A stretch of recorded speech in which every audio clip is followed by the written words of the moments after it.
thank you, Lisa. It was a really inspiring talk about how you put your fridge. And of course also what carbon pricing means for society. Well, because we had 3 long presentation, I would like to give the floor to you to ask questions. Yeah, okay. You have a microphone? Microphone? Yeah. Stand up. No. They're getting a mic at the back. Okay. Oh, they're getting a mic at the back. Yeah. All right, thank you. Thank you. So, question on carbon pricing. I was wondering what you think of the fee and dividend system that's been proposed to tax at the source of the production stage, so it trickles down to society and it's done internationally, hopefully. But I'm sure you've heard of it.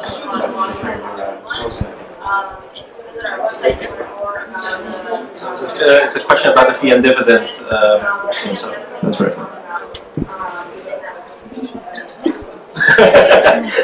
Maybe face the upstream. yeah.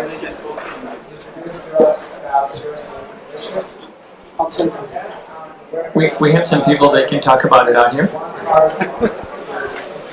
Well, there are several models of this being proposed in the United States right now. There are a few models of this being examined in the United States right now. A very popular model is one that's being proposed by Citizens Climate Lobby, in which carbon would be taxed at the source, the well, the port, or the mine, and then the revenue would be kept aside in a separate fund so that it did not in any way finance the government, and then redistributed to every household in America on a flat per capita basis. And actually, I think contrary to what you said, Dr. Gilbert, our models showed that the bottom 60% of households would actually come out ahead in such a scenario, which is one of the reasons why we support it so much. Another way of doing that would be through a tax swap, which I think Mr. Lucian was describing before. Yeah, maybe I can say something. I wasn't implying that, of course, revenue recycling, and I did mention it, is an excellent way to make it better. What I'm just saying is that carbon pricing per se needs to consider the diversity amongst society. So of course it can benefit people. I mean, I think a good example of something like that in action is the British Columbia tax, which is tax neutral. It's tax neutral. Of course, it's not quite as strictly, the revenue they get from the tax isn't quite as strictly contained. As you describe, it goes back to the government, but they've been very faithful to their claim that they're going to reuse it for very particular purposes. And I think there's been a lot of discussion about the use of taxes or the use of generally revenue from all different kinds of carbon pricing, either to reinvest in low carbon infrastructure or to compensate, or to compensate members of society who might be disadvantaged by that. Yeah. But in France, to make the carbon tax acceptable, the idea was really that it was neutral.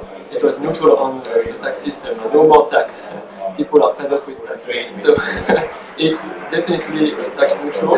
So, but we don't compensate people with a flat transfer. Part of it is a transfer to household, but part of it is a tax swap, as you mentioned, because we think it's more macroeconomically efficient to reduce other distortionary taxes. Hello, Catherine Knox from UK. I just wondered if you could share with us the evidence that putting a price on carbon is actually reducing the use of carbon and bringing emissions down. Is it? Question. Yeah, so there have been quite a few studies on, by various jurisdictions. So I'll give a couple of examples. It tends to be that each country, that Long showed where they put in a price on carbon, they try to do a sort of an after the effect measurement of effectiveness. Some good examples are that in British Columbia, since they put in place their carbon tax, they showed that their GDP increased and their emissions did not. And they sort of did a study that appeared to provide evidence for causation. Then I've known some people who dive pretty deeply into the EU emissions trading system, which is quite widely criticized because it has a very low carbon price. But I know people who've done a lot of individual work with lots of companies to try and understand what's actually happened at the company decision-making level, and also to try and divide out the effects, for example, of the financial crisis in 2009. And there is some evidence that there has been some impact. But for quite a lot of the systems, it's quite early, and so the jury is still out. I think bear in mind that the EU emissions trading system has only been in place since 2005, and that is the longest running carbon pricing scheme, so it's only 10 years. It's not a lot of data. Peter Joseph with Citizens Climate Lobby, San Francisco. I appreciated your refrigerator purchase story, but I think there's something that got left out, and that is a discussion of the embedded carbon footprint of manufacturing all those refrigerators. And the proposal that we have for revenue neutral carbon fee and dividend, with all the money returned to the population, to taxpayers or legal residents, it's about sending price signals to industry, which will figure out immediately that the aggregate consumer demand for low carbon products will, within a few short years, 5 or 10 years, for example, demand that the manufacturers themselves become low carbon producers. And it's the steep ramp up.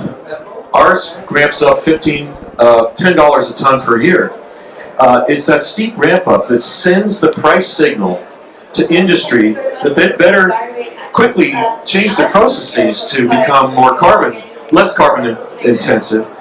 And the way you can do that is by refunding the money to households so that you don't have a revolt on your hands due to the inflation in prices. And it's that price sensitivity that will drive industry to seek out lower carbon energy for their factories.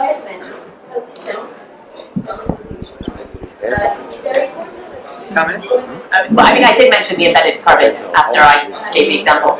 I did mention it, but I mean, I think that's a fair point, and I think that you're just emphasizing, as I said, there's a point about carbon pricing. It's about putting the pressure on industry to be producing low carbon infrastructure and products. And then I still do think that there is a role for individual citizens to play in playing their part. But yeah, it sounds like a very interesting proposal if you think that there's a way to get consumer pressure back on industry.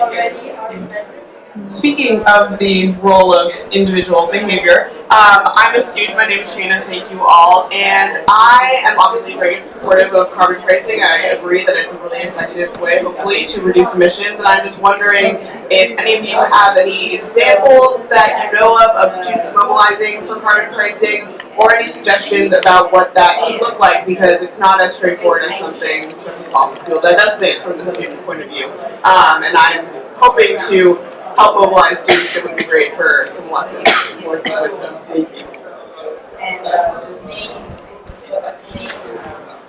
Okay, that's good. That's a good question. I work on a campus, so it's quite nice. I speak to students quite a lot. I think that what I found is that students find it quite difficult to mobilize people around things that are complex messages, as you say. What I think was quite powerful about the divestment debate in particular was that I know, at least in the UK and in London, it had quite strong support from media and campaigning NGOs. So students had a big role to play, and it was part of a wider discussion and a wider movement. So, for example, The Guardian backed very, very strongly the Keep It in the Ground campaign, and that gave a lot of support for student movements on campuses to do so. So I think it would be worth your while to explore with a media partner or people like that, not that they necessarily start a campaign, but speak to those campaigning organizations to help them even lend you support in the smallest way about refining and defining your message. I spoke to some people involved in the divestment campaign, and they were really keen when they made that campaign to formulate it as something that could be, for example, collective action, that could feel like it was achieving something in a way that just one individual doing something does not, and also to have a clear and strong message. So I would recommend to connect to those kind of people. And if you want to speak to me, and I can put you in touch with our students, Maybe a very practical note. Since we have this green strategy in our company, we work a lot on renewables, and the amount of interest from students knocking on our door and willing an internship or to work with us is incredible. And you see that let's say a few years ago, utilities were not that sexy, and I think American utilities are even more boring than the European ones. But you see that this gets a lot of spin-off. You get good publicity, then the good people come, and it all motivates itself. So, well, I don't know where you're based, but knock on our door. Hi, my name is George from the University of Sussex in the UK. I've got kind of a specific question on you. It's regarding the marginal payment cost curve that you had on the screen before. My question is related to how we deal with the far right-hand side of the curve. Because, as you said, the stuff on the left we should be doing, the stuff in the middle, that's where... you've got it there, correct. So, the stuff on the left is the stuff that we're doing. The stuff in the centre is the stuff that will be mediated by the carbon markets, and then the stuff on the right, these are the major emitters of carbon, they're the biggest emitters in the world. And while we're talking about dealing with things in the middle, on the right hand side, these ones are being subsidised by most states in the world. These are the coal industry, the oil industry, the energy industries, they're in the green circle. And I want to know how we're going to go about dealing with those, because they're the ones that are really causing climate. Okay, so just to clarify, the things that get higher on the right, the measure of carbon dioxide is not emissions, it's emissions avoided. So the things that get on the right are the really big hitter, expensive reduction options. So on the right hand side you'll see carbon capture and storage, and you'll see offshore wind, so very expensive. So in fact some of the fossil fuel company and the heavy emitter reductions can be found in the middle and on the left hand side as well. So energy efficiency in industry, those measures will be pink, and fuel switching will be in blue. Even some onshore wind might be in blue. So it's not the big emitters on the right, but it's still a very, very valid question, because in the long term, to meet 2 degrees and stay stably within 2 degrees, we're eventually going to have to go to zero emissions. So to do that, you need to use all of the things on this curve. So it is actually important that we do things now to bring down the costs of those technologies and enable them to be deployed at scale, so that they'll eventually move into the blue zone. So there are important things like investment in R&D and deployment support that are necessary for that to be possible. There's a marginal payment cost curve developed by McKinsey in the development of the Red Plus program. And the majority of things on the right were things like coal industry and things like that. And in the centre you have things like subsistence farming in indigenous communities, and they were saying, oh yeah, we have to stop this immediately while we phase out coal, do you know what I mean? And that's one of the things I think... No, I would say, these are not the perfect tools for using in policymaking. I'm not a big supporter of using them for things like adaptation or community-based things. They're very good at a macroeconomic level, but I would not necessarily, I have to think about it, but not necessarily support its use in such sort of very, very fine level of decision making. Okay, great.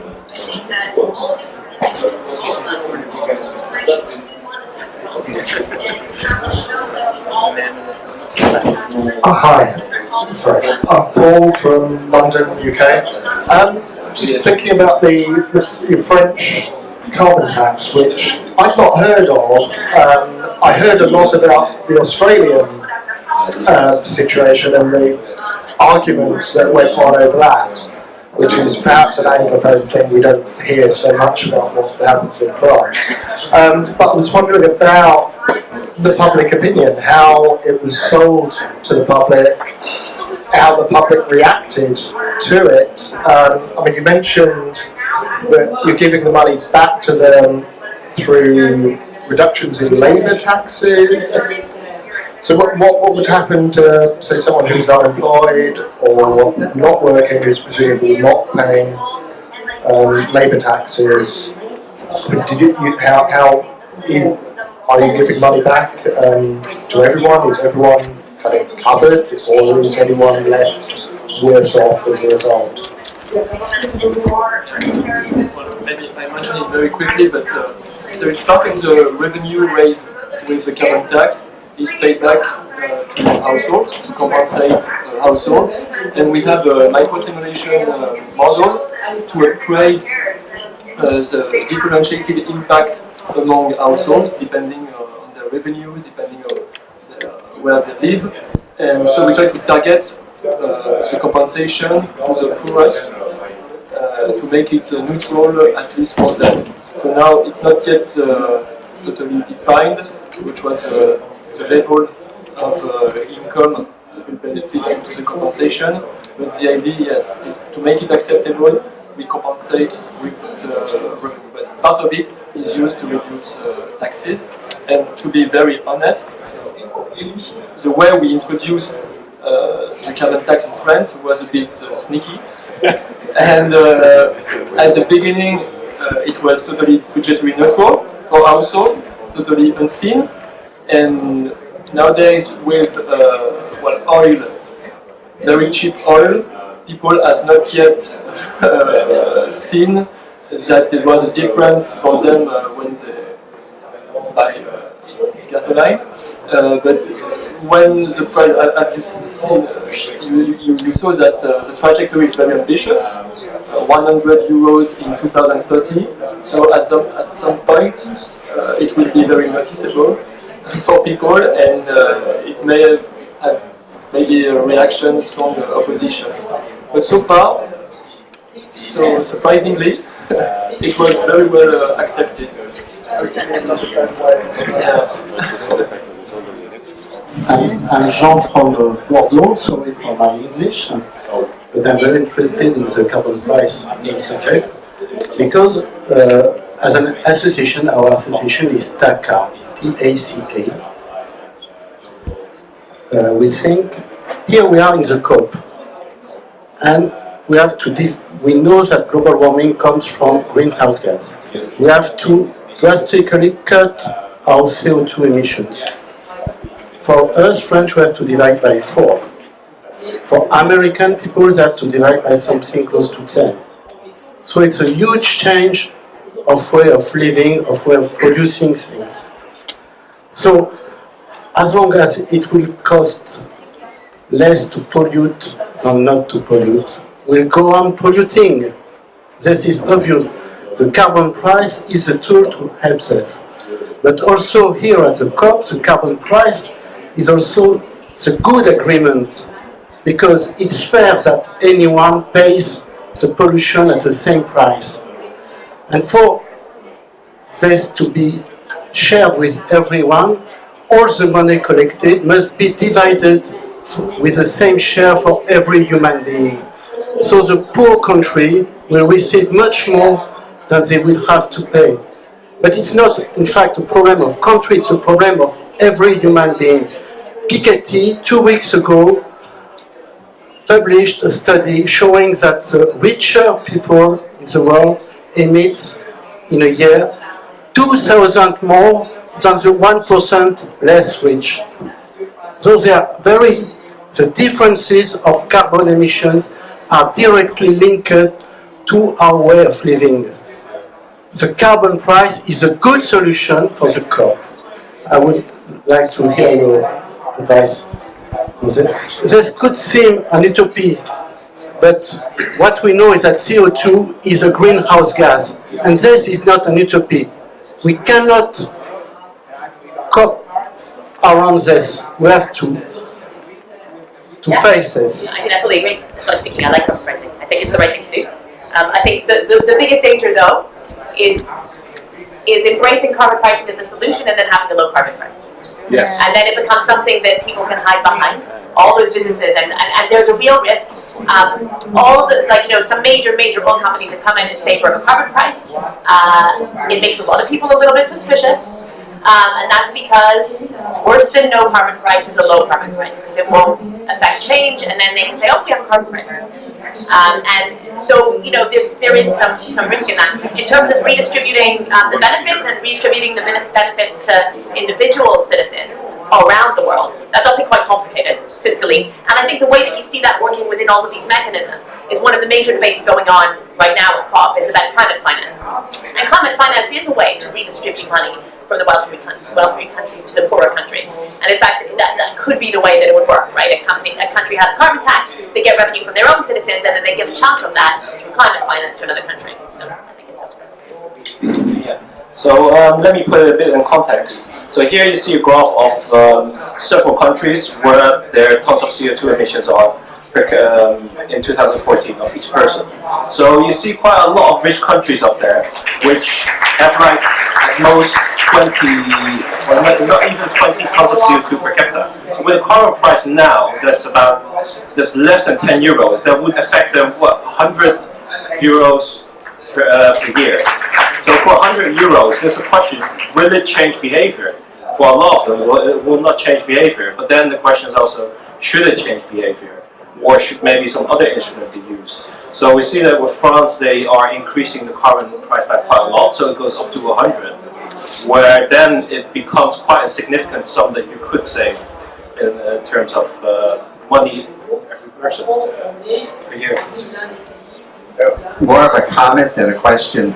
I'm also with Citizens Climate Lobby. I'm with the Carbon Pricing Work Group. And our major concern has been that there be an ethical and moral component to carbon pricing. And we passed around the letter some of you got about efficient, equitable, and I'll forget the third. And effective. That it has to actually be meaningful, that it has to be fair, and has to move through the economy. And I think that I personally am concerned, for example, with carbon taxes. You're right, if they're too low, they don't work. If they don't progress, they don't work. On the other hand, with cap and trade, there's issues of verification. If there's offsets, there are issues of leakage. And I think we have to constantly be paying attention to these kinds of questions. Our EEE program is somewhat of a condensation of the FASTER principles that the World Bank put out. And if anybody wants a copy of the letter in French or Spanish, I have them. Right, thank you. By the way, we at Ecofis supported the World Bank in developing these FASTER principles. Thank you. Elisa was there as well back then.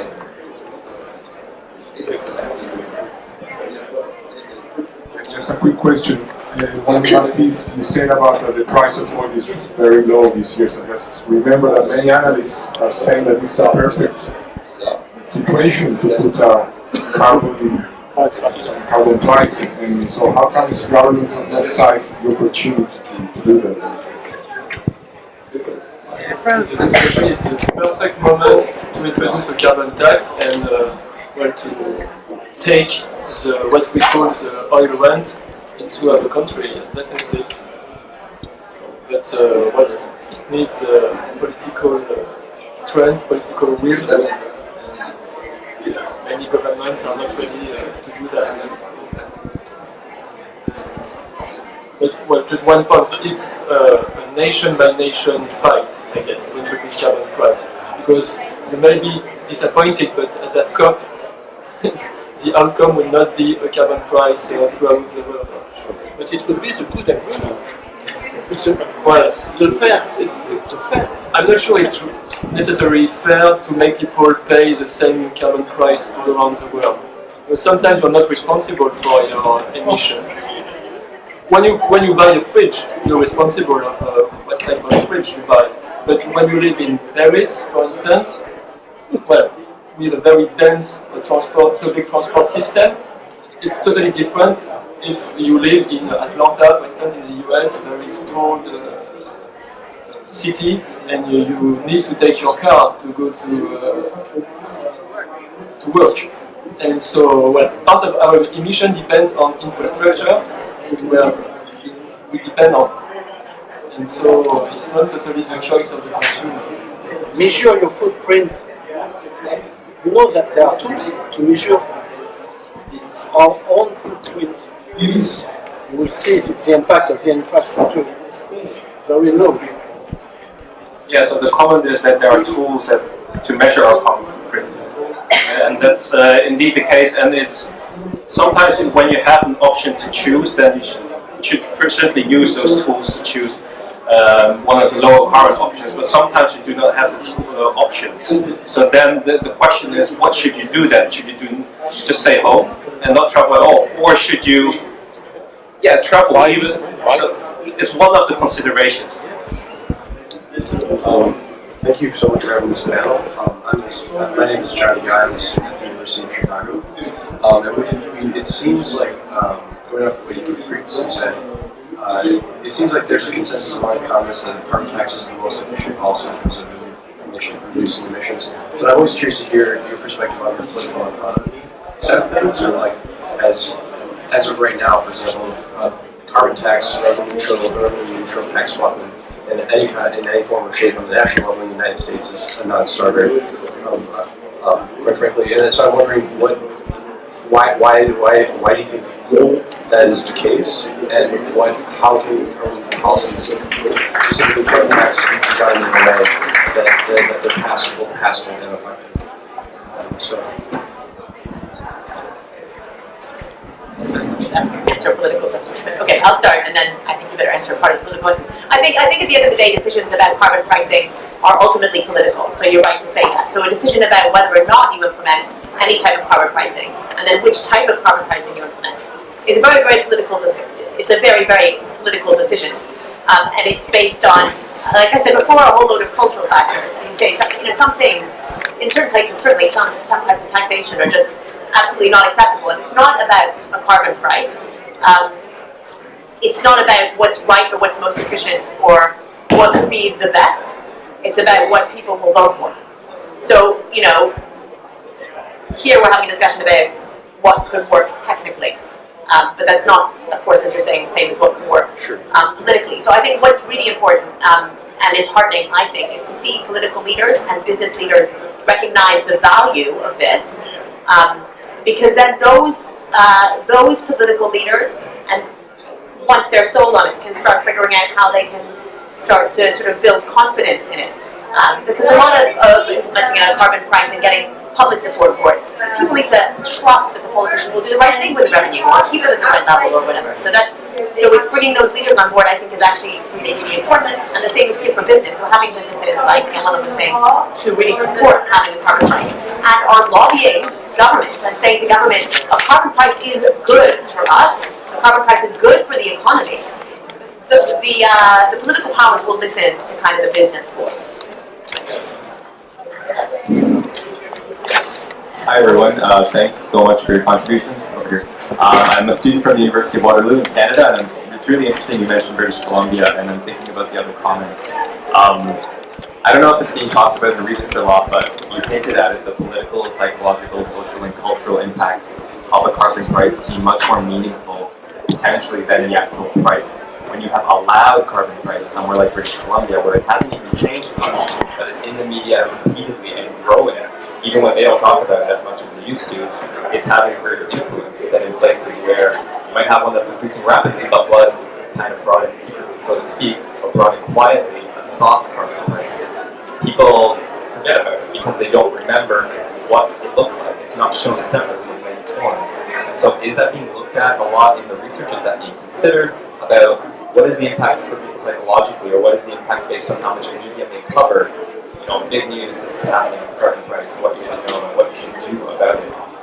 Another side question was, how much is agricultural emissions, things like methane, being incorporated into these carbon prices? And if it isn't, why is that? Small third comment, I noticed in your the EU pricing going to 2020, I think, and then 2050, it seems to be decelerating in speed. It accelerates first in 2020 and then it decreases less than 7.5 a year. And I was curious why it chose that trajectory. Thank you.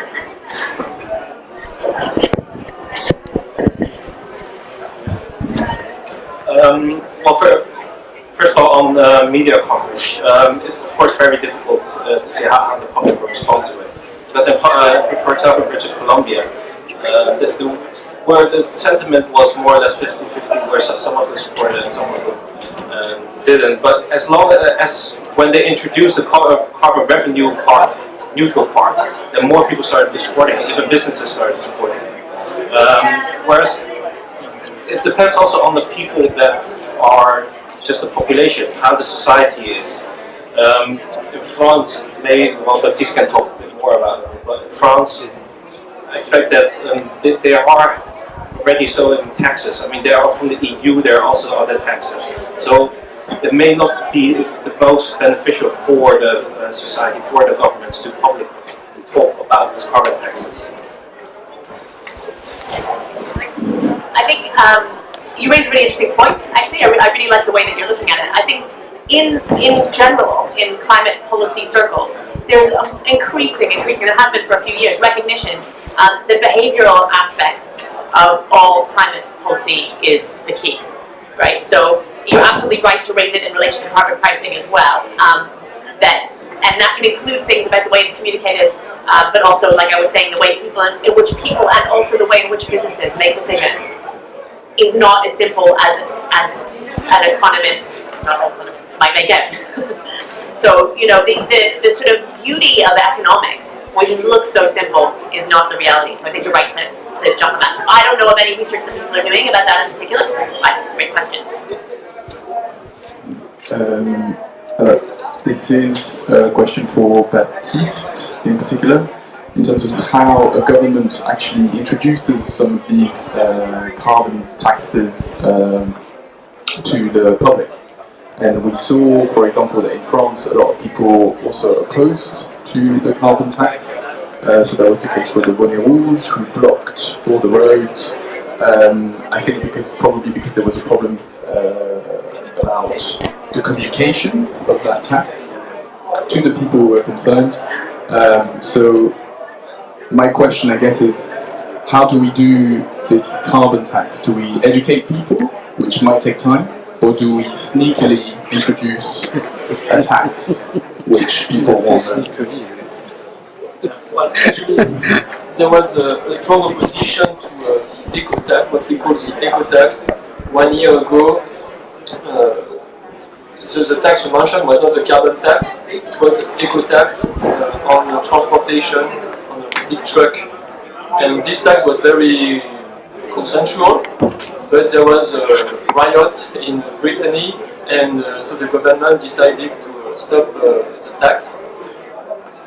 But for carbon tax, well, the opposition was very strong during the two first attempts to introduce the carbon tax.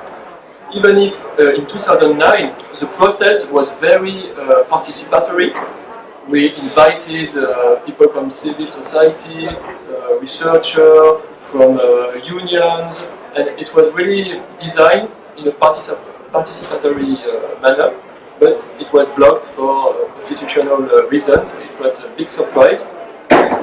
And this year, surprisingly, it was a bit technocratic. It was decided very technocratically, and the trajectory I showed you was decided by the ministry in a discrete manner.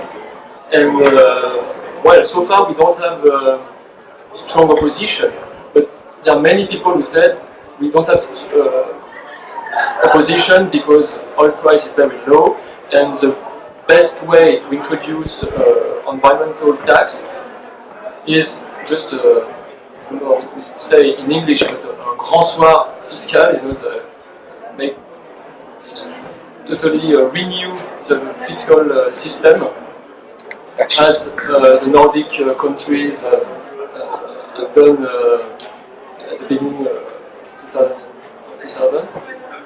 And well,